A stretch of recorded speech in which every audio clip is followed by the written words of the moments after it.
اور اب میں آپ کو ام المومنین سیدہ جویریہ بنت حارث رضی اللہ عنہا کے بارے میں بتاتا ہوں۔ آپ کا نام برہ تھا، بعد میں رسول اللہ صلی اللہ علیہ وسلم نے جویریہ رکھا۔ آپ کے والد حارث خاندان بنو مستلق کے سردار تھے۔ آپ کا پہلا نکاح ان کے قبیلے ہی کے ایک شخص مصافہ بن صفوان سے ہوا تھا۔ مصافہ اور آپ کے والد دونوں سخت دشمن اسلام تھے۔ آپ کے والد حارث نے قریش کے اشارے پر مدینہ طیبہ پر حملے کی تیاریاں شروع کی۔ آپ صلی اللہ علیہ وسلم کو خبر پہنچی کہ حارث بن ابو ذرار نے مسلمانوں پر حملہ کرنے کے لیے بہت سی فوج جمع کی ہے۔ نبی کریم صلی اللہ علیہ وسلم نے بریدہ رضی اللہ عنہ کو حالات معلوم کرنے کے لیے بھیجا۔ انہوں نے واپس آ کر خبر کی تصدیق کی۔ رسول اللہ صلی اللہ علیہ وسلم نے صحابہ کو جمع کیا اور جنگ کی تیاری کا حکم دیا۔ چنانچہ 5 ہجری کو مسلمانوں کی فوج مدینہ سے مریسی کی جانب روانہ ہوئی، جو مدینہ سے 9 منزل کی مسافت پر واقع ہے۔ مسلمان فوج نے اسی مقام پر قیام کیا۔ رسول اللہ صلی اللہ علیہ وسلم نے سفر سے قبل سیدنا زید بن حارثہ کو اپنا قائم مقام مقرر فرمایا اور ازواج مطہرات میں سے سیدہ عائشہ رضی اللہ عنہا اور سیدہ ام سلمہ رضی اللہ عنہا کو ساتھ لیا۔ اسلامی لشکر نے تیز رفتاری کے ساتھ اچانک ان پر حملہ کیا۔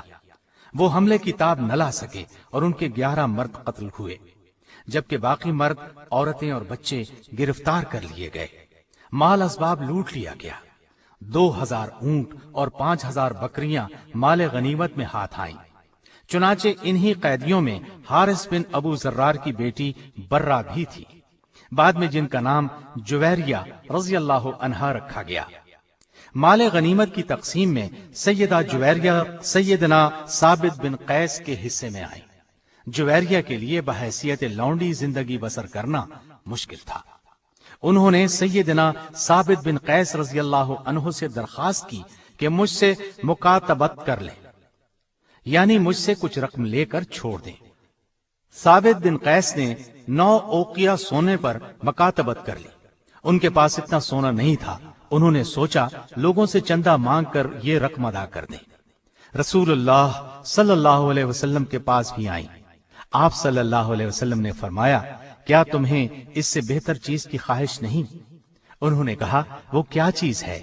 آپ صلی اللہ علیہ وسلم نے فرمایا، تمہاری طرف سے میں روپیہ ادا کر دیتا ہوں اور تم سے نکاح کر لیتا ہوں۔ تو سیدہ جویریہ رضی اللہ عنہا راضی ہو گئی۔ ادھر سیدہ جویریہ رضی اللہ عنہا کے باپ حارث بن ابو ذرار کا شمار رؤسائے عرب میں ہوتا تھا۔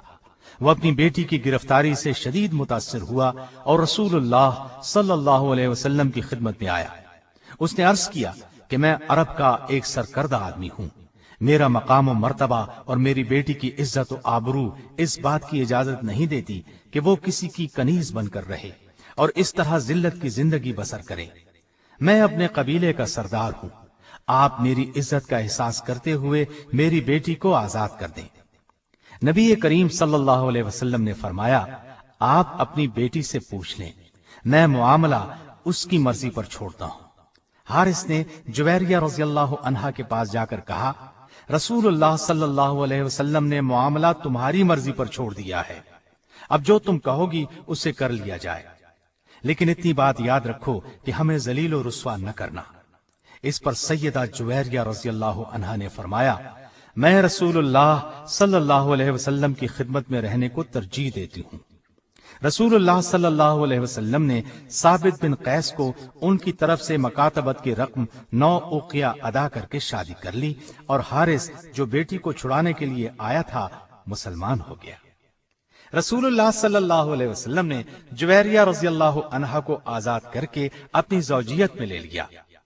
جب صحابہ کرام رضی اللہ عنہم کو یہ بات معلوم ہوئی تو انہوں نے بنی مستلق کے قیدیوں کو آزاد کر دیا۔ انہوں نے کہا، اب یہ لوگ رسول اللہ صلی اللہ علیہ وسلم کے سسرالی رشتہ دار ہیں، ہم انہیں قید میں نہیں رکھ سکتے۔ اس طرح بنی مستلق کے 100 گھرانے آزاد ہوئے۔ ام المومنین سیدہ عائشہ رضی اللہ عنہا فرماتی ہیں، میں نے جویریہ رضی اللہ عنہا سے زیادہ کسی کو اپنی قوم کے حق میں بابرکت نہیں دیکھا جن کی وجہ سے ایک دن میں 100 گھرانے آزاد ہوئے ہوں۔ مستدرک حاکم اور ترمذی کی روایتوں میں ہے کہ سیدہ جویریہ رضی اللہ عنہا فرماتی ہیں، میں نے نبی کریم صلی اللہ علیہ وسلم کی آمد سے 3 رات پہلے خواب میں دیکھا کہ چاند یثرب سے چلا آ رہا ہے اور وہ میری آغوش میں آ گرا ہے۔ میں نے یہ بات لوگوں کو نہیں بتائی یہاں تک کہ رسول اللہ صلی اللہ علیہ وسلم تشریف لائے۔ جب ہم قیدی بنے تو مجھے اس خواب کی تعبیر نظر آنے لگی، چنانچہ آپ صلی اللہ علیہ وسلم نے مجھے آزاد کر کے اپنی ازواج مطہرات میں شامل فرما لیا۔